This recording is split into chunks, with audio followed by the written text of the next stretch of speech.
Mon mental, ma conscience et moi, épisode 4. Bonjour à tous, Sandrine, Edmé et Bouddha, mon mental, ma conscience et moi pour la suite de nos aventures. Aujourd'hui, j'aimerais vous parler de l'extérieur qui est le miroir de l'intérieur. Qu'est-ce que ça veut dire? Ça veut dire que toute manifestation externe ou extérieure qui nous touche, qui a un écho émotionnel chez nous.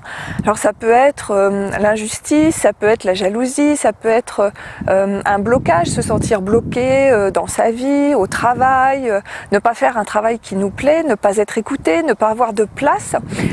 Tout ça, ça met en évidence un problème interne entre moi et moi-même, ou plus exactement entre Edmé, mon mental, et Bouddha, ma conscience, que moi, Sandrine, je n'arrive pas à régler.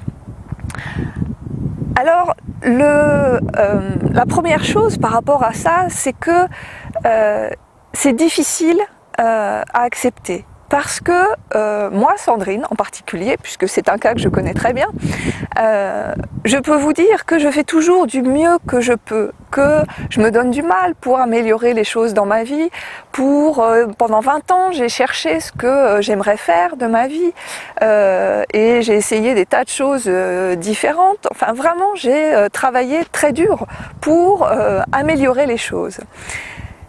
Et de se rendre compte que tout ce que j'attribuais à l'extérieur, les gens qui ne m'écoutent pas, la vie qui est injuste avec moi, le karma, tout ce que vous voulez, de se rendre compte que ce n'était que le miroir, l'écho de ce qui se passait intérieurement entre mon mental et ma conscience.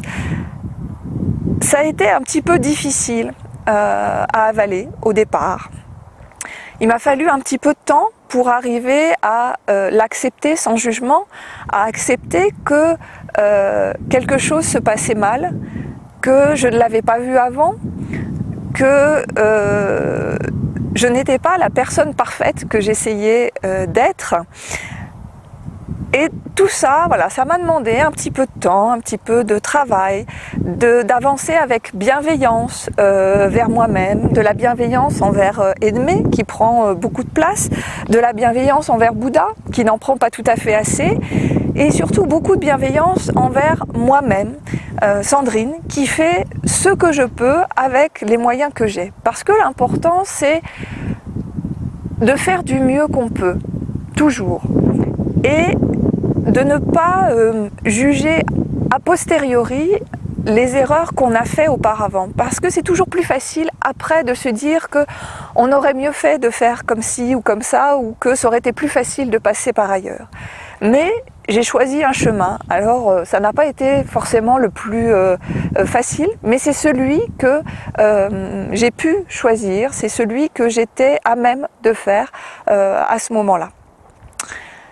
Et la bonne nouvelle, c'est que une fois qu'on a accepté ça, les choses deviennent beaucoup plus faciles. Parce que agir à l'extérieur, c'est compliqué. Faire comprendre à telle entreprise qu'elle aurait mieux fait de vous embaucher plutôt que votre concurrent, moi, je ne sais pas vous, mais moi, je ne sais pas faire. Arriver à faire comprendre aux gens qu'ils devraient vous écouter, c'est aussi compliqué. Mais si je sais et j'ai accepté que ce qui me touche à l'extérieur n'est que le reflet de ce que je sens, de ce que je me fais moi à l'intérieur, de ce qui se passe entre mon mental et ma conscience, eh bien tout ça, ça me donne des moyens d'action. Parce que autant je ne peux pas agir à l'extérieur, autant à l'intérieur, ça ne tient qu'à moi. Alors ça ne veut pas dire que c'est facile, mais ça veut dire que c'est plus simple. Et plus simple, ça veut dire que je peux agir.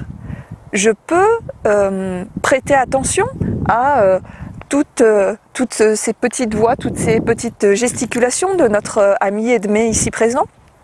je peux prêter plus attention aux manifestations de Bouddha, de ma conscience, pour essayer de rester sur ce chemin le plus facile et le plus rapide vers ma mission de vie, vers ce qui donne un sens à qui je suis et pourquoi je suis là. Voilà, c'était la parole du jour. J'espère qu'elle vous a plu et je vous dis à très bientôt pour de nouvelles aventures.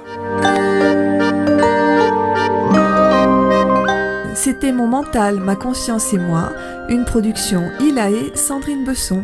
Retrouvez-nous sur www.ilae-feng-shui.com. À bientôt.